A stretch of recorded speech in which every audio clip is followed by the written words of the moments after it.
정상적일 수가 없는 게 경제 원리가 지금 먹히지 않아요. 정말 무서운 시장이거든요. 이 무서운 시장을 우리가 좀 알 필요가 있다. 그리고 나서 투자든 투기든 그때 하셔라. 하락이 끝난 지가 사실은 이제 한 5개월 정도 됐고 이제 다시 상승기로 왔는데 이게 상승기인지 아니면 상승하다 말 건지에 대한 개념은 사실 좀 판단이 어렵습니다. 왜 어렵다고 제가 말씀드리냐면 사실 저는 개인적으로 아파트 가격이 24년 말 또는 25년 말까지는 하락할 것이다 라고 예측했는데 그렇게 예측했던 이유가 20년, 21년 때까지 집값이 정말 과도하게 많이 올랐기 때문에 뭐든지 과도하게 오르고 나면 좀 자정의 시간이 필요하거든요. 그 자정의 시간이 게 뭐냐면 예를 들어 아파트 가격이 10까지 올라야 되는데 이게 15, 17까지 올랐단 말이죠. 그러면 적어도 9나 8 또는 11, 2 정도까지 이렇게 왔다가 뭔가 또 다시 가야 되는데 내려오다가 다시 지금 막 달리고 있어요. 왜냐하면 정부에서 특례론을 많이 내놓으면서 시장에 그런 대출을 통해서 집을 살 수 있는 유동성이 풀리다 보니까 이제 대출 받아 집 사는 게 좀 쉽게 느껴지는 분들이 있었던 거죠. 그래서 막 집을 사기 시작했는데 아파트 값이 조금 꿈틀댄다, 거래량이 좀 는다. 이제 거기다가 어떤 뉴스가 있냐면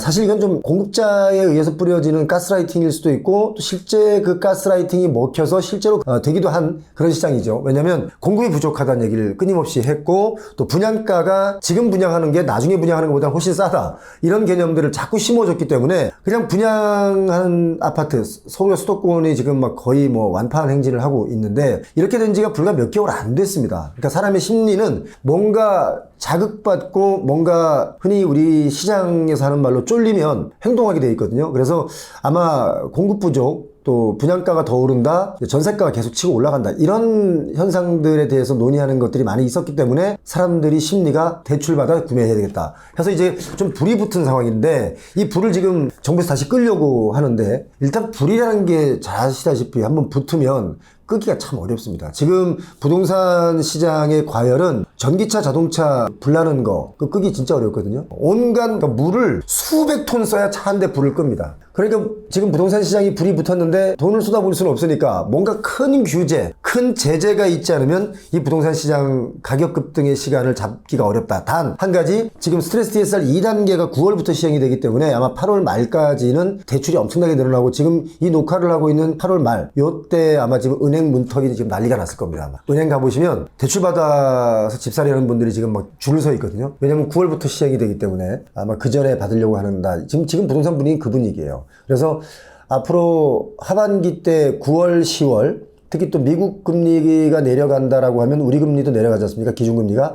그러면 스트레스 DSR 2단계로 뭔가 주춤했던 9월, 10월이 지나면 그 다음은 또 제가 장담 못하겠어요. 솔직히 왜 장담 못하냐고 하면 원래 지금 집값이 이렇게 뛰어야 될 이유가 전혀 없는 시장입니다. 그럼에도 불구하고 사람들의 심리는 불안 심리가 있기 때문에 지금 집을 못 사면 21년 때처럼 벼락거지가 되겠거니 해서 특히 2030 세대분들이 많이 대출을 땡겨서 사거든요. 저는 이걸 좀 위험한 구간이다라고 봐요. 두 가지 부류로 나눕니다. 위험을 그냥 감수하고 집을 사려는 분들, 또 한 분들은 위험하니까 좀 기다리려는 분들, 이런 두 가지 부류로 나누는데 저는 개인적으로 뛰어드는 것을 권해드리고 있지는 않습니다. 사실 오르지 못할 이유들이 더 많아요. 경기 침체가 오고 있고 지금 경기 지표, 특히 경제 성장률을 놓고 본다면 집값이 이 정도 뛰는 건 이해가 안 되는 성장률이죠. 그러니까 IMF 쪽에서도 대한민국의 이런 집값 버블에 대한 경고를 지금 여러 차례 하고 있거든요. 그런데 그런 경고들을 다 무시하고 대한민국의 아파트 가격은 계속 우상향하고 뛴다라는 개념을 가지고 달려들고 있는 거죠. 경제 상황으로 보면은 집값이 떨어진 게 정상인데 오르고 있는 이 상황 자체가 비정상이라는 그런 생각이 정상적일 수가 없는 게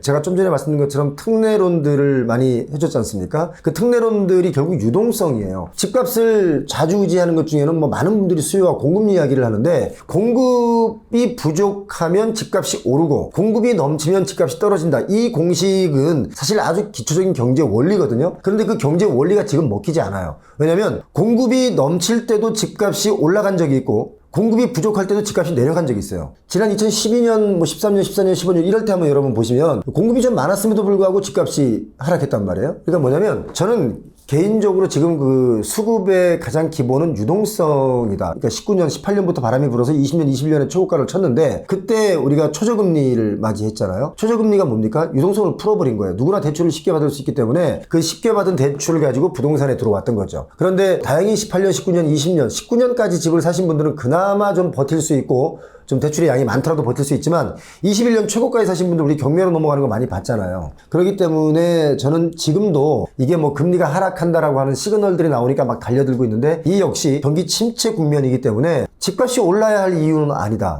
9월부터는 집값 제동이 결국 걸리고야 만다라고 이제 말씀을 해주셨는데 정부에서 뭔가를 하고 있는 건가요? 그러니까 스트레스 DSR 2단계를 원래 7월부터 시행을 하기로 했다가 정말 아무 이유 없이 7월에서 9월로 연기를 했는데 점점 가계대출 빚이 늘어나요. 가계대출 빚이 늘어난다는 얘기는 경기 위축이 더 심화될 수 있다는 거예요. 자, 내 월급이 예를 들어서 300만 원인데 그 300만 원 중에 집값으로 주거비용으로 나가는 비용들 뭐 전세대출이든 뭐 담보대출이든 나가는 비용이 많아지면 내가 쓰는 비용이 돈이 없잖아요. 주거 비용을 대고 나면 쓸 돈이 없는 거죠. 그러니까 옷도 못 사 입고 미용실도 못 가고 뭐 신발을 하나 사려고 해도 못 사고 그렇게 되면은 사실 경기 위축 그러니까 뭐가 돌아가지 않아요. 뭔가 돈의 여유가 있어서 내가 미용실을 가고 미용실에서 머리를 좀 커트를 해줘야 미용실에 근무하는 분들도 수익이 생겨서 그분들 또 옷을 사고 그분들도 또 다른 뭐 주유소에서 기름도 넣고 장도 보고 뭐 이렇게 경제라는 게 돌아가잖아요. 그런데 그 경기가 부동산 하나에 다 몰려있다 보니까 다른 것들이 뚝 끊긴 거죠. 그래서 가계대출이 많으면 안 되는데 지금 7월과 8월 사이에 지금 가계대출이 엄청나게 늘어나고 있습니다. 6월 달에도 굉장히 많이 늘어났죠. 5월 달에도 늘어났습니다. 계속 늘어나는 거예요. 7월부터 9월 두 달을 연기시켜 줬잖아요. 그러니까 이제 마지막이다 라고 해서 다들 이제 막 대출받아 살려고 하는 분들이 있는데 9월 달에부터 왜 제가 부동산 가격이 좀 주춤할 수 있냐라고 얘기하냐면 스트레스 DSR 2단계가 일단 실시가 됩니다. 다른 건 모르겠지만 최소 9월, 10월, 11월까지는 좀 주춤할 거라고 저는 봐요. 왜냐하면 스트레스 DSR 2단계가 수도권에 집중해서 핀셋 규제로 들어가거든요. 스트레스 DSR이라는 게 뭐냐면 우리가 총부채 상환 원리금을 산정할 때 대출 이자에 더 가산 이자를 붙입니다. 이걸 1.5%를 가산으로 붙이는데 1단계에서는 25% 그러니까 2단계에서는 50% 1.5%에서 50%면 0.75%죠. 그러니까 2단계 0.75%를 가산합니다. 그래서 그 가산된 금리만큼 정해서 대출의 양을 줄이죠. 그러니까 결과론적으로 가계대출의 양을 줄이고자 이걸 실시하는 거예요. 그런데 여기다가 또 하나의 핀셋 규제가 들어간 게 서울과 수도권 아파트가 급등하니까 이제 서울과 수도권에 0.75%가 아닌 여기다가 1.2%를 더 가산해서 대출의 양을 줄입니다. 뭐 예를 들어서 내가 5억을 대출받아서 집을 살려고 했는데 스트레스 DSR이 딱 적용이 되니까 내가 5억 대출을 받을 수 있었는데 은행 가보니까 4억 2천밖에 대출이 안 된다. 뭐 이런 개념인 거예요. 그러니까 집값을 다 못 치르니까 뭐예요? 거래가 안 되죠. 그럼 매도인들 입장에서는 내 집을 살 수 있는 대출을 많이 해줘서 이 사람이 대출을 많이 일으켜서 내 집을 사줘야 나도 이 집을 팔고 나도 엑시트를 하고 어딘가에서 또 집을 살 텐데 이 사람이 사주지 못하는 시장이 오니까 결국 집값을 내가 계속 이 고가를 고수할 수 없으니까 좋아 그러면 우리 집은 12억이 내놨는데 내가 11억 5천까지 다시 내릴게 이렇게 된다는 거죠. 그러니까 결국 유동성을 많이 풀면 버블이 생길 수밖에 없다. 그래서 지금 스트레스 DSR 2단계의 경우는 유동성을 좀 더 잡는 경우다 이렇게 생각하시면 될 것 같아요. 그래서 9월부터는 좀 주춤할 것이다. 저는 그냥 순수하게 부동산 정책만 놓고 얘기하자면 좀 뭔가 일관된 정책을 끌고 가야 시장에서 이걸 신뢰를 하는데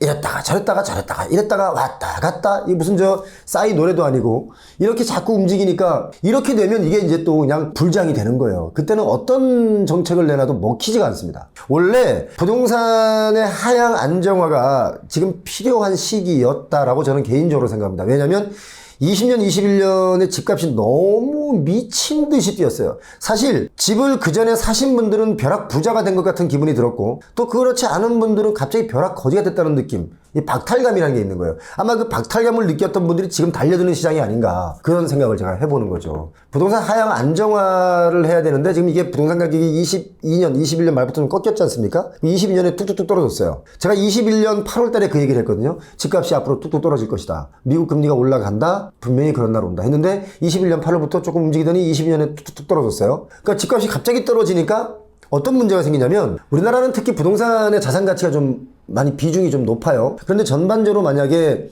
정말 아파트가 대량 거래가 터지면서 30% 하락된 거래들이 나온다. 이거는 국가적으로 위기니까 연착륙을 시켜야 되겠다라고 해서 아파트를 좀 사줘 하면서 이제 특례론들을 내놓은 거예요. 근데 그 특례론이 결과론적으로 가계대출을 더 증가시키는 트리거 역할을 했다라고 저는 진단하고 있습니다. 현장을 좀 많이 돌아다니고 또 저희 표용호 TV에 제보를 주시는 분들, 이 부동산 중개업 하시는 분들이 동네마다 곳곳마다 상당수 분들이 계세요. 그래서 그분들이 저에게 계속 전화를 주고 또 제가 그곳에 가면 다 같이 똑같이 하는 말이 있어요. 요즘은 뭐 마포, 용산, 성동구 아파트 가격이 많이 올라갔다. 그래서 이제 영끌들이 달려든다. 이게 사실이거든요. 그런데 이 지역 내에서도 오르는 단지만 올라요. 그러니까 꼭 상급지라는 게 강남 3구, 용산구, 마포구, 성동구 이런 데가 꼭 서울의 상급지라는 것보다 그 상급지 내에서도 또 갈려요. 뭔가 초양극화 시대로 가고 있다. 마포도 지금 가격이 많이 올랐다고 하는데 실제로 부동산 아파트를 내놓으신 분들 중에 왜 우리 아파트는 거래가 안 되냐는 분들도 꽤 많습니다. 직접 가보신 분들은 다 아시는 내용이고 그렇지 않은 분들은 에이 말도 안 되는 얘기 좀 그만하라는 뭐 이렇게 말씀하시는 분들이 있는 거죠. 분위기 자체가 내가 체감하지 못한 것들에 대해서 믿지 않는 경우. 그래서 제가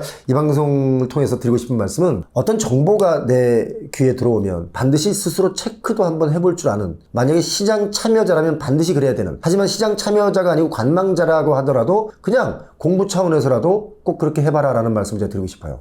뭘 해야 될까요? 뭐 매매, 전세, 월세 셋 중에서 뭔가 하나는 해야 되니까요. 거주라는 개념, 우리가 뭐 길거리에서 잠을 자지 않지 않습니까? 그렇기 때문에 당연히 매매, 전세, 월세 다 이거 다 해야 되겠죠. 그런데 지금 뭘 해야 되느냐라는 개념보다, 집값이 뛰었다 내렸다의 개념보다 더 앞서서 생각해야 될 것이 과연 내가 지금 집을 살 수 있는 여력이 있느냐, 준비가 되었느냐, 이걸 생각해야 됩니다. 그냥 남들이 사니까 일단 나도 따라서 사서 가격 차액을 보고 팔래, 그러니까 보통 피부쳐 팔래 라는 분들이 많이 시장에 뛰어들면 거품이 일어날 수밖에 없습니다. 어제 그저께 남양주를 다녀왔는데 남양주에 아주 큰 복합 건물에 그 상가를 분양받으신 분들이 있어요. 이분들이 상가를 분양받을 때 들었던 얘기가 등기치기 전에 피 붙여 팔면 된다. 이 얘기를 듣고 네 채, 세 채 이렇게 상가를 산 거예요. 그런데 여기서 정말 기가 막힌 거, 이거 여러분 경험하지 않거나 내 가족이 이런 것을 겪지 않으면 절대 모르는 얘기예요. 남 얘기로 그냥 치부해버리면 이 일이 나에게 닥칠 수 있어요. 그래서 이거 꼭 들으셔야 됩니다. 뭐냐면 이분들이 분양받고 나서 원래 분양받을 때 80%까지 대출을 해준다고 분양할 때 그렇게 얘기를 했다는 거예요. 그런데 계약을 하고 나서 그 계약된 그 건물을 도면과 이걸 다 가지고 이제 계약서를 가지고 중도금 내고 잔금 치르려고 은행에 대출을 신청했더니 이 상가의 가치 100이라면 100의 분양을 받았는데 30%밖에 인정을 안 해준다는 거예요. 그러니까 가격이 그만큼 아니라는 거야. 그러니까 분양가가 너무 높다는 거예요. 이해하셨죠? 나는 100이라고 생각하고 100의 계약을 했는데, 그래서 100의 가치를 가지고 대출을 받아서 7, 80을 대출 받아서 이걸 사야 되는데, 그리고 이걸 임대를 놔야 되는데, 중요한 건 임대를 들어온다는 사람의 월세도 따져보니까 이게 30밖에 안 되는 거예요. 가치가. 그러니까 은행에서 대출을 해주면 어때요? 가치 기준 뭐 평가해서 대출해주면 70% 80% 해준다고 해도 30이니까 그중에 20밖에 대출을 안 해줄 거 아닙니까? 그러면 이거 분양 못 받는 거죠. 그럼 분양을 못 받는데 이걸로 끝나느냐? 그게 아니라 계약서를 썼잖아요. 그러면 100에 대한 그 돈을 중도금 잔금 다 치러야 돼요. 대출 안 받고 잔금 어떻게 치릅니까? 자, 그러면 계약이 이게 지금 성사가 안 되니까 어떤 일이 벌어지냐면 은행에서 계약한 사람들의 개인 재산에 대해서 차압이 들어옵니다. 이 돈 낼 때까지. 이게 얼마나 무서운 일이에요? 그런데 이런 일들을 너무 쉽게 한다는 거예요. 당연히 피부쳐 팔 수 있었다고 생각했다는 거예요. 그렇게 설명을 들었으니까. 그런데 지금 여러분 보시면 그런 상가, 그런 복합 건물들, 뭐 지식산업센터의 상가들, 강남에도 여러분 보세요. 지금 여기 월급쟁이 부자들 중심으로 요 강남 여기 나가보시면 빈 상가가 너무 많습니다. 경험해보시면 압니다. 강남 대로의 1층 상가도 지금 비어있는 곳이 많고요. 그 비어있는 기간도 굉장히 길어지고 있습니다. 그러니까 이만큼 경기가 어려운데 사람들은 부동산으로 뭔가 부자가 될 타이밍이다라고 지금 생각하는 거예요. 이게 착각이라는 겁니다. 자, 그렇기 때문에 내가 여기에 참여할 수 있는 준비가 되어 있는가를 먼저 체크하는 게 우선입니다. 지금은 내 금융자산의 가치, 밸류를 올리는 작업이 먼저다. 왜냐면 부동산 가격이 너무 많이 뛰기 때문에 얘를 잡을 수 없어요. 사람의 욕심은 다 상급제가 있거든요. 모든 눈의 기준이 상급제에 있기 때문에 거길 기준으로 자꾸 움직이거든요. 그러니까 여길 기준으로 움직이면 계속 집을 못 사거나 또는 무리해서 사면 문제가 생긴다. 지금 그 타이밍이다. 그래서 지금은 제가 많은 분들이 저에게 와서 내가 가진 돈의 규모가 이만큼이고 내 소득은 얼마인데 얼마의 대출을 받아서 이걸 사려고 하는데 의견 주세요 라는 질문들 가장 많이 하거든요. 따져보고 너무 좀 무리하다 싶으면 저는 이거 말고 눈높이를 좀 낮추시죠 라고 얘기를 해요. 그런데 그분들 뭐라고 얘기를 하냐면 눈높이를 낮춰서 이걸 사면 가격이 덜 뛸 거 아니냐. 이게 얼마나 무서운 얘기 하는지 가격이 더 뛸 걸 찾아가고 있는 거예요 지금. 그러니까 지금 시장은 계속 우리가 투자에 대한 이야기를 많이 했었던 시기가 예전이에요. 20년 21년 그 전이에요. 그때는 부동산 투자에 대한 이야기. 근데 그때는 그 시장이 맞았어요. 근데 지금은 투자를 해라 의 시장이 아니에요. 투자를 잘 해야 된다는 시장이에요. 리스크를 얼마나 관리를 잘하느냐의 투자의 시장이 됐다. 이걸 꼭 명심했으면 좋겠어요. 은행에 돈을 더 저축했다가 나중에 부동산 상황을 봐서 내가 저축된 돈이 늘어나면 그때 부동산을 가느냐. 이렇게 말하면 사람들은 그래요. 부동산 가격이 더 빨리 뛴다.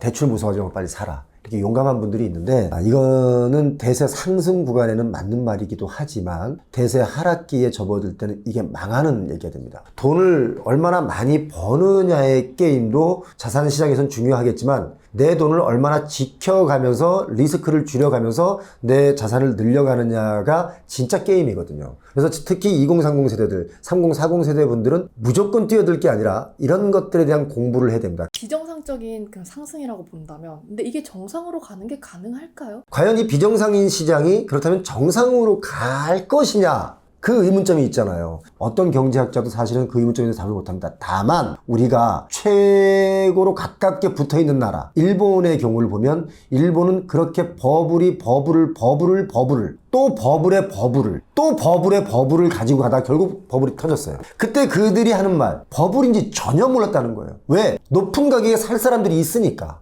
근데 어느 날 버블 빵 터지니까 높은 가격에 살 사람들이 다 사라진 거예요. 그들도 유동성이 없고 돈이 없는 거예요. 그런 시장이 온다면 여러분 어떻게 될까요? 제가 지난 2주 전인가에 일본을 다녀왔는데요. 버블 터지기 전에 4조 정도의 부동산 값어치를 가지고 있던 분이 있었어요. 이분이 버블 터지고 나서 노숙자가 됐습니다. 4조씩이나 있는 분이 무슨 얼마나 했다고 뭐 노숙자가 되겠어. 이렇게 생각하는 것 자체가 경제 구조를 잘 모르는 분들이 이렇게 얘기해요. 정말 무서운 시장이거든요. 그래서 이 무서운 시장을 우리가 좀 알 필요가 있다. 그리고 나서 투자든 투기든 그때 하셔라. 지금은 비정상인데 이게 정상으로 갈 수 있을지 없을지 정말 길 잃은 우리 왜 요즘에 흔하게 하는 말 불확실성의 시대라는 거 아십니까? 이 불확실성의 시대의 가장 큰 증세가 불안 증세가 왜? 확실하지 않으니까 불안하잖아요. 이게 지금 버블인데 과연 정상으로 갈지 버블인데 또 버블로 좀 더 갈지 불확실하니까 불안한 거예요. 에라 모르겠다 하고 일단 뛰어드는 분들이 있어요. 내 친구가 가니까 나도 가자. 또 이런 분들 있죠. 강남의 아파트는 무조건 오른다. 택도 없는 얘기라고 저는. 근데 사람들은 그래요. 이 통칭 20년 30년을 보고 나서 뭐라고 말하냐면 부동산은 계속 우상향한다. 맞는 말이죠. 이게 뭔지 사이클이라는 거죠. 왜 경제학자들이 자꾸 지표를 얘기하냐면 이 사이클에 따라서 경제가 오르고 내리고 하니까 우리가 이걸 좀 주의하자. 이럴 땐 이걸 조심하고 이럴 땐 이렇게 투자하자. 이런 것들에 대한 지표를 자꾸 얘기하는 거잖아요. 그렇지 않고 그냥 맨날 우상향만 한다 그러면 뭐하러 경제학자가 필요하고 뭐하러 그 전문가들이 필요합니까? 그러니까 제 얘기는 이거예요. 부동산 가격이 예전보다는 오르죠. 그런데 이 오르는 파고 속에서도 또 내려가고 급락도 있고 급락이 또 오래 가는 적도 있고 다시 또 올라가면 그 전고점을 뚫는 경우도 있고 계속 그러잖아요. 주식도 그렇잖아요. 이게 뭐냐면 세계 경제 규모가 커지는 거예요. 값이 올랐다라는 개념도 있을 수 있겠지만 돈의 가치가 그만큼 없어졌다라고도 볼 수 있는 거예요. 소득이 많이 올랐죠. 1억의 연봉이 넘는 사람들이 우리나라에 130만 명이 넘습니다. 이게 6년 전 2018년도에는 한 50만 명이 채 안 됐어요. 그러니까 거의 3배가 뛰었어요. 이 사람들이 소득이 늘어나면서 신고가 아파트를 두려워하지 않고 대출받아서 지릅니다. 그러면 그 뒤에 연봉 7, 8천, 5, 6천, 4, 5천 이런 분들이 그걸 또 쫓아가요. 지금 뭔가가 시장이 이렇게 소득도 늘어나고 자산가치 버블이 이렇게 생겨가는 과정 중에 저는 있다고 보는데 지금 소득이 늘어났다고 하지만 환율을 보면 어떻습니까? 환율이 올랐죠. 1,100원, 200원 하던 게 지금 1,300원 이렇게 올라가잖아요. 그러니까 환율 오른 걸 따져본다면 우리나라에서는 내수로 보자면 소득이 늘어났지만 글로벌적으로 보자면 소득이 늘어난 건 아니다. 그런데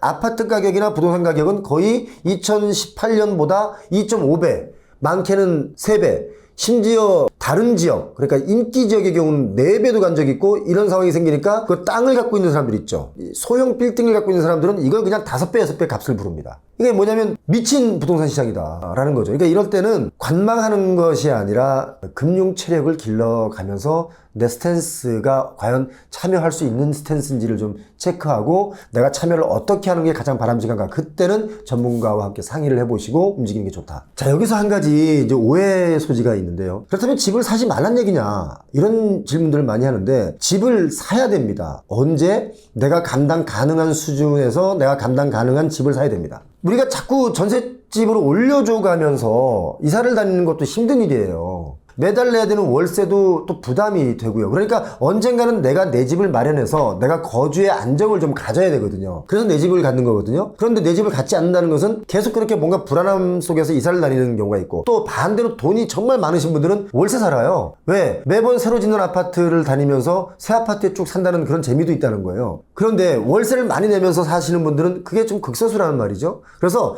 분명히 한 건 내 집을 가져야 되는 거예요. 근데 그게 언제 갖냐가 중요하잖아요. 저는 최소한 버블이 막 융성할 때, 그때는 아니다. 오히려 지금은 위험하다. 그러니까 지금 시간이 좀 지나고 좀 더 관망했을 때 저는 그렇게 생각해요. 만약에 우리가 스트레스 DSR도 시행이 되고 미국의 기준금리도 10월에 내려가고, 그럼 우리도 또한 뭐 한 11월 달에 기준금리가 내려간다라고 가정을 하면 아마 그때 집값이 다시 또 꿈틀댈 수 있을 거예요. 그때는 제가 볼 때는 거의 못 말립니다. 그때 사세요, 차라리. 단 너무 고가를 대출을 많이 해서 사지는 마시기 바랍니다. 이건 정말 지옥으로 가는 길일 수 있거든요. 늘 주장하는 얘기지만 내가 감당 가능한 선에서 용기를 가지셔라. 그러니까 부동산 가격이 오르지 마라라는 개념이 아니에요. 제가 하는 말은 당연히 재화의 가치는 시간의 흐름에 따라서 올라가죠. 소득이 늘어나고 또 물가 상승분에 따라서 어쩌면 그보다 좀 더 올라가게 돼 있잖아요. 제가 2017, 18년, 19년도 이럴 때 커뮤니케이션 강의를 전국적으로 많이 했어요. 개인적으로 뭐 기업체든 관공서든 뭐 일반인 상대든 많이 했는데, 그때는 제가 무슨 얘기를 했냐면 2018년, 19년도에 무조건 집을 사야 된다. 왜? 이렇게 좋은 시기가 어딨냐 지금. 집값이 오랫동안 막 하락 보합으로 있다가 조금씩 꿈틀대기 시작한 것 같다. 자, 이때 집을 안 사면 못 산다. 집을 사라. 대출을 좀 받아서 사라. 그런데 마침 코로나 터지고 초저금리 터지고 계속 했습니다. 그러니까 갑자기 집값이 뛴 거예요. 그때는 사라 그랬고 지금 사지 말라고 하는 이유는, 그때는 아파트 가격이 그렇게 고가가 아니었어요. 서울의 PIR 지수, 주택 구매 비율, 소득으로 해서 언제 이걸 다 갚을 수 있냐를 따져보니까 PIR 지수가 한 20 정도 됐어요. 지금 얼마예요? 강남은 PIR 지수 따지면 50이 넘을걸요? 50년을 일해도 월급을 다 저축해도 못 사요. 마포가 PIR 지수가 한 12, 3, 4 나왔었거든요. 근데 지금 마포도 아마 PIR 지수 따지면 제가 볼 때는 25는 나오지 않을까. 근데 사람들이 오해하는 게 있어요. 표영호가 지금 집값이 하락한다라고 얘기했더니 표영호는 집이 없냐? 너 거지냐? 이런 얘기들을 많이 해요. 저 집이 있어요. 제 이 얘기를 여러 번 드렸는데 저 집이 있어요. 한강변에도 집이 있고요. 근데 저 대출이 없어요. 대출이 있긴 있지만 아주 미세하게 있어요. 10%의 대출도 없어요. 그러니까 표용은 너 집부터 팔아라 하락 얘기하려면 이런 분들인데 왜 팝니까? 집값이 급등하고 내리고에 관계없는 집이거든요. 원래 대출의 양이 적으신 분들은 집값이 오르고 내리는데 관심이 없어요. 그냥 내가 사는 집이에요. 내가 주거하고 거주하는 집이거든요. 그런데 대출을 많이 들여서 사신 분들은 금리 오르는 거에 굉장히 민감하죠. 집값이 오르고 내리는 거에 정말 민감합니다. 집값이 내리면 담보 가치가 떨어지니까 금융권에서 자꾸 돈을 자꾸 갚으라 그러죠. 집값이 올라가면 내가 이제 좀 더 비싼 가격에 팔아서 내가 엑시트를 할 수 있겠구나라고 하는 또 기쁨이 있죠. 그러니까 매일 이걸 또 막 걱정들을 합니다. 그러니까 걱정되지 않는 선까지의 집값이어야 된다. 그러니까 누구든 내가 집을 사려고 하면 그 정도 밤잠 못 자는 정도의 부담을 가지고 집을 사면 안 된다. 여러 사람이 피해주는 일이다 라고 보는 거죠. 언제부터 이렇게 부동산에 관심 많이 가지셨어요? 25년, 30년 전에 이제 제 주변에 그 부동산 개발이나 이런 걸로 뭐 분양이나 이런 걸로 돈을 많이 버신 분들이 되게 많았어요. 그때. 근데 저는 그때 이제 막 방송을 시작하고 30년, 35년 전에 이럴 때. 근데 제가 지방 출신인데 서울에 와서 가만히 이렇게 둘러보니까 이 많은 아파트들 중에 제 아파트는 없는 거예요. 왜 내 건 없지? 그때부터 이제 한 30년 전부터 부동산을 공부하기 시작했고 끊임없이 공부했죠. 방송하면서도 공부했고. 그런데 어느 날 20년, 21년에 집값이 너무 급등하는 걸 보고 그러니까 올라가는 건 좋은데 너무 과하다라는 생각이 들어서 유튜브를 시작했고 위험성을 제가 알리기 시작한 거예요. 근데 그 위험성이 딱 맞아 떨어져서 20년에 폭락을 했죠. 그래서 저는 이게 사실은 22년부터 24년 말, 25년 말까지는 그래도 하락세로 갈 것이다 라고 제가 예측을 했는데 특례론들이 나오면서 결국 트리거 역할을 하면서 부동산 가격이 다시 뛰기 시작했다. 그리고 금리가 무섭게 올라가면서 부동산 개발업들이 좀 힘들어지면서 우크라이나 전쟁도 있고 뭐 하다 보니까 이 자재값도 오르고 이런 것들이 막 복합적으로 하다 보니까 다시 뛰고 있는 거예요. 저는 그래서 이 시장이 정상적인 시장이라고는 볼 수 없는 부동산 시장의 역사를 두고 보면 아주 정말 독특한 시기에 우리가 지금 이걸 겪고 있다 라고 저는 보고 있습니다. 보통 우리가 주택을 살 때 예를 들어서 내가 가진 돈이 80% 또는 대출이 20% 아니면 내가 가진 돈이 70% 대출이 30% 이 정도만 해도 뭐 아주 안정적이라고 봐요. 소득이 있으면 갚으면 되니까.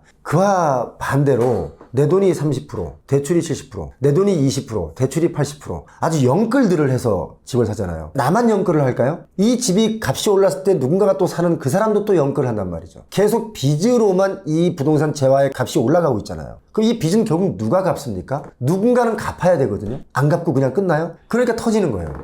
저 그게 두려웠던 거예요. 전 그게 보였죠. 요즘에 얼죽신이라고 얼어 죽어도 신축 아파트. 그런데 얼죽신을 좋아하는 이유가 뭐냐면 트렌드가 고생하는 거 싫어해요. 우리 몸테크 이런 거 안 한답니다.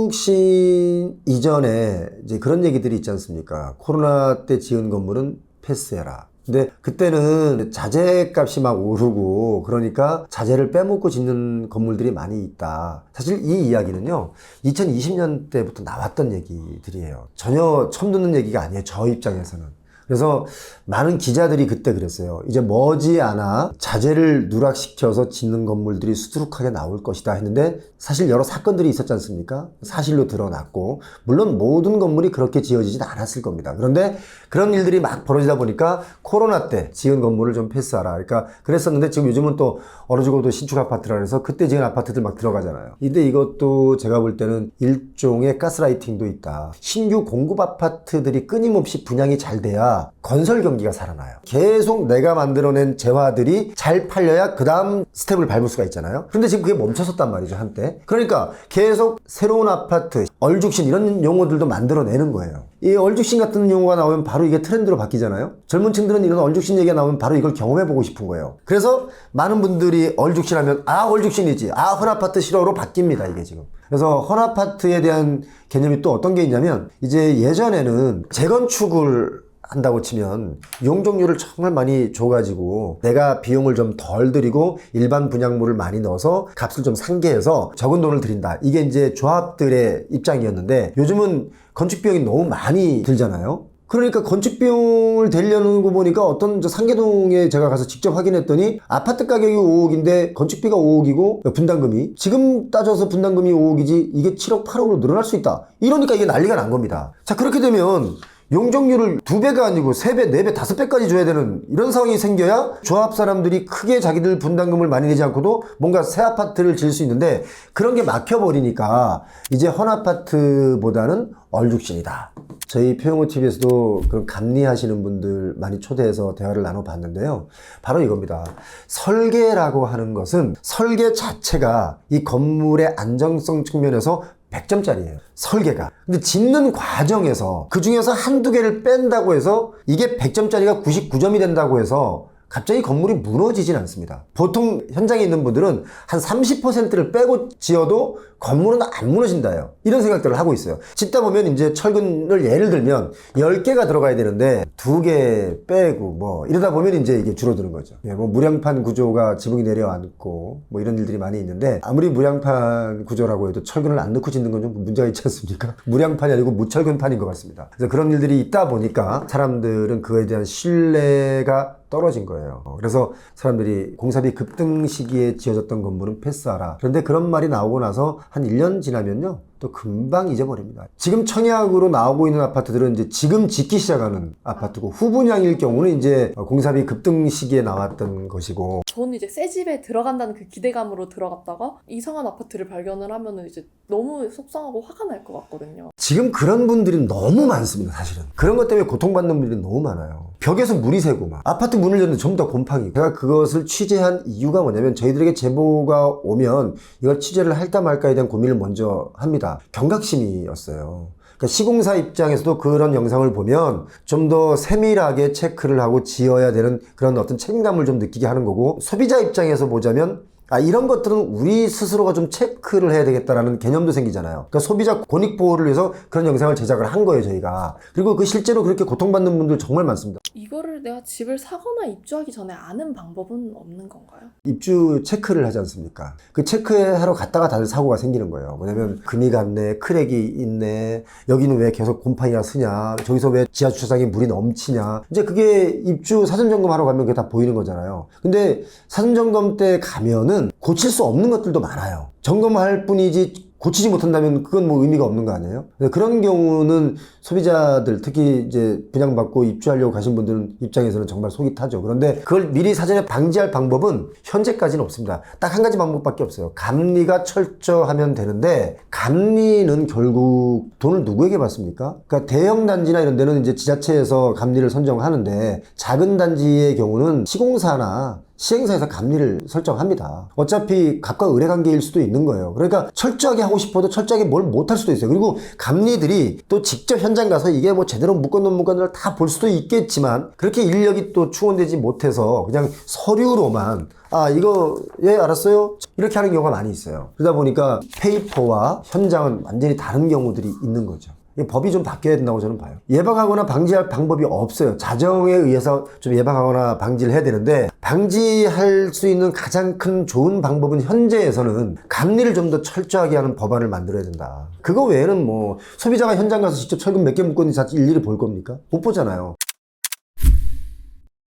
인구 감소가 당장에 우리가 현실로 맞닥뜨린 상황은 아닙니다. 하지만 앞으로 10년 정도 지나면 정말 이게 딱 맞닥뜨리게 될 거예요. 그래서 지방에 또는 서울 수도권에서도 교통이 좀 불편한 외곽에 있는 구축 아파트 또는 신축 아파트도 이런 것은 좀 가격이 많이 하락할 수도 있다. 왜냐하면 인구 구조 측면에서 보면 수요 공급에 맞지 않습니다. 제가 이런 말씀 드리는 이유는 지금 짓는 아파트들이 20년대도 새 아파트예요. 지금 우리 20년대 아파트 사도 비싸지 않습니까? 지금 짓는 아파트들이 과연 그때까지의 존치의 가치가 있을까? 그러니까 외곽 지역에 있는 아파트들은 존치의 가치가 없을 수도 있다 라고 제가 보기 때문에, 앞으로 외곽 지역의 부동산은 많이 하락할 것이고, 주거용 부동산만 하락하는 게 아니라 그 인근에서 상업용으로 쓰였던 조그만 빌딩들 또는 건물들, 오피스 이런 것들도 가격이 많이 하락할 수밖에 없을 것이다. 그리고 서울의 부산, 대구 이런 데 중심부에는 결국 또 소형 평수들의 주거용이 많이 지어질 것이다. 이게 아마 트렌드가 될 것이다. 그리고 한 가지 덧붙이자면, 그렇게 해서 생겨난 빈집들이 많이 생길 거 아니에요? 이제 그 빈집들을 사는 거에는 1가구 2주택이나 뭐 3주택으로 인정하지 않는 빈집을 이용해서 지방의 경제를 살리려고 하는 그런 일들도 앞으로 많이 생겨나기 때문에, 뭐 예를 들어서 인구 감소가 많이 되는 지역의 집들은 그냥 공짜로 주거나 보유하더라도 2주택, 3주택, 4주택으로 간주하지 않고 그냥 농가주택으로 해서 세금도 안 걷지 않을까 생각이 들어요.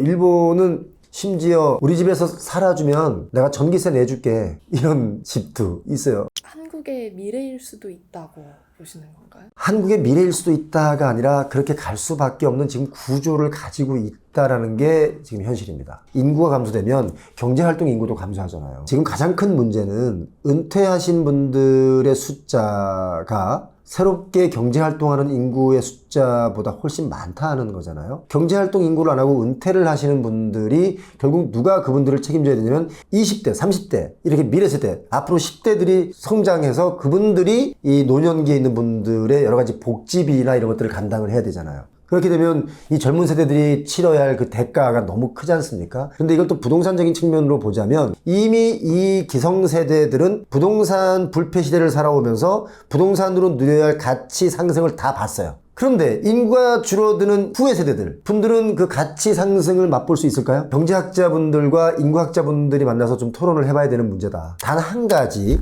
어떤 게 있냐면 인구는 줄어드는데 가구 수는 늘어나는 수가 있습니다. 왜냐하면 1인 가구가 많아지기 때문입니다. 1인 가구가 지금 1000만 가구가 넘었습니다. 가구 수로 보자면 늘어나고 인구수로 보자면 줄어드는데, 그러면 가구 수가 늘어나니까 주택이 좀 더 필요하겠죠. 그런데 이 1인 가구가 필요한 집은 어디에 있을까요? 보통 대도시 중심부나 대도시 언저리에 다 있어야 일자리와 연관돼서 이게 살 수가 있는 거죠. 그런데 지금 최근에 주택이 부족하다라고 해서 공급을 많이 늘렸던 지역을 보면 저기에도 사람이 사나라는 동네가 있어요. 일본 국도를 타고 경기 북부 쪽으로 쭉 올라가다 보면 엄청나게 공사를 지금도 하고 있어요. 거기는 전철도 안 들어가거든. 그런데 나중에 되면 어떻게 될까? 앞으로 15년 뒤에는 어떻게 될까? 지금도 일기 신도시도 용적률 올려준다. 서울에 뭐 집을 짓는 것도 용적률 올려서 세대수를 늘려준다. 뭐 계속 그러잖아요. 어차피 세대수가 늘어나잖아요. 그런데 외곽에 있는 집들을 또 계속 짓는다? 그럼 이 집에 누가 살까요? 살까요? 안 살까요? 인구는 줄어갑니다. 수도권의 아파트들은 평수가 이제 국민 평수가 84제곱미터가 아니고 59제곱미터로 지금 자꾸 내려오고 있잖아요. 왜 국민 평수가 내려오냐면 1인 가구가 1000만 시대잖아요. 그러니까 84제곱미터가 아니고 59제곱미터가 이제 더 많이 선호하는 아파트 단지가 된다. 그렇게 보면 작은 아파트의 세대수가 늘어나게 되지 않습니까? 그러면 그 외곽 지역에 지어진 교통이 불편한 그 지역에 새 아파트라고 해서 그 지역 가서 살까요? 사람들이? 도쿄를 갔더니 도쿄 중심부에 있는 아파트, 그다음에 중심부와 외곽에 그 중간에 있는 아파트, 그리고 외곽에 있는 아파트들 있어요. 도쿄 중심부에 있는 집값이 비싸죠, 월세가. 중심부에 살짝 벗어난 곳이 좀 더 싸고 더 외곽에 있는 게 더 싸죠. 근데 이 외곽에 청년들이 많이 살아요. 근데 청년들이 되게 불편해해요. 근데 외곽에 살아야 할 이유도 없어요. 왜냐면 도쿄는 우리나라보다 지하철 요금 체계가 잘 돼 있지 않아요. 비싸요. 그러니까 월세가 비싼 이 지역이 오히려 더 싼 거예요. 시간 아낄 수 있죠. 교통비가 비싸요, 일본이. 그런데 그 지하철이 들어가 있지 않은 저 외곽, 인구가 줄어들고 가구 수는 늘어난다고 쳐도 과연 그 외곽에 사람들이 살까? 지금은 제 얘기가 먹히지 않는 얘기지만 앞으로 15년 뒤면 이 얘기가 분명히 나온다고 저는 봅니다. 15년이라고 보신 이유가 있나요? 지금 1년에 한 23만 명 정도 태어나죠. 지금 50대 이분들의 인구가 한 해당 90만 명이 넘어요. 이게 얼마나 차이 나요? 70만 명 차이 나죠. 그러면 이분들이 이제 더 고령화되고 지금 10대들이 앞으로 25, 30살이 된다라고 하면 그때 제가 했던 이 얘기 아마 먹힐 겁니다. 심각하잖아요. 인구가 그렇게 많이 줄어드는데요. 돈이 없으니까 작은 평수 가는 거지. 돈이 있으면 큰 평수 갑니다. 이런 댓글 항상 달리거든요. 그 댓글은 그 지역 내에서 이왕이면 나는 뭐 59제곱미터보다는 84로 가고 싶고 84보다는 100으로 가고 싶고 돈이 없으니까 여길 택하지라는 뜻이기도 한데 그게 아니라 전반적인 측면에서는 59제곱미터의 평수 정도가 국민 평형이 아닐까. 은퇴한 분들이 이제 많이 나오는 시대를 살게 될 텐데 이분들도 그러면은 작은 평수에서 살게 되는 건가요? 지금 고령층 1인 가구도 많이 늘어나잖아요. 요즘에 취업자의 연령별 분포를 보면 고령자분들의 취업이 많이 늘고 있어요. 은퇴를 해도 먹고 살기 위해서 또 다른 어딘가에 일자리를 찾아서 일을 하는데 그 일자리가 또 양질 일자리는 아니지 않습니까? 그냥 먹고 살 정도의 어느 막 최저임금 정도의 어떤 금액들을 쫓아서 한단 말이죠. 왜냐하면 살아야 하니까. 그런데 주택거래량을 체크를 해봤더니 3040 세대분들이 집을 지금 많이 사고 있어요. 그것도 빚을 많이 내서 삽니다. 그런데 빚을 많이 내서 산 그 집은 50, 60, 70 세대분들이 보유하고 있던 집들이에요. 이분들은 엑시티를 하고 있고 새로운 세대들이 그 과도한 빚을 감당하면서 또 이걸 받아주고 있는 거예요. 이거 제가 이해가 좀 되기 쉽게 설명을 드리면 20년 된 아파트를 40년 모기지를 통해서 집을 샀어요. 그럼 20년 된 아파트가 60세가 돼야 이 모기지가 끝나는 거 아니에요? 근데 아파트가 60년 동안 재건축 연한이 지났잖아요. 그러면 재건축 연한이 지났다는 얘기는 내가 대출받아서 산 집에 나중에 재건축을 하면 또 대출받아서 이걸 다시 지어야 된다는 얘기잖아요. 이게 합당한 일인가? 우리 모두가 고민해 봐야 될 일이다. 예를 들어 대출이 30% 선까지 괜찮아요. 그런데 중요한 게 그게 아니야 또. 10억에 30% 얼마야? 3억. 6억에 30% 얼마야? 2억. 예전에는 2억을 대출받아서 집을 살 수 있었어. 4억 있으면 되니까. 지금은 3억을 대출받아야 돼. 30%라고 가정하기. 이걸 뒤집을게 다시. 50% 대출받는다고 생각해. 10억짜리 집을 사야 돼. 예전에 5억 하던 게 지금 10억이잖아. 예전에 내가 5억짜리 아파트를 살 때 내가 3억 대출받아도 돼. 갚을 수 있어. 근데 이게 10억이 되니까 얼마를 대출받아야 돼? 6억을 대출받아야 돼. 그럼 6억을 대출받았으니까 이 부담이 얼마나 커? 갚을 수 있어? 못 갚아요. 그럼 누군가가 12억, 13억에 사줘야 내 돈에 플러스가 돼서 나는 엑시티라고 나와서 난 또 다른 더 비싼 집을 갈아타게 하는 거야. 이렇게 계속 거품이 일어나는 것에 대해서 소비자가 네가 다 감당해라 라는 식으로 이거를 끌고 나가면 나중에 정말 버블이 터질 수밖에 없습니다.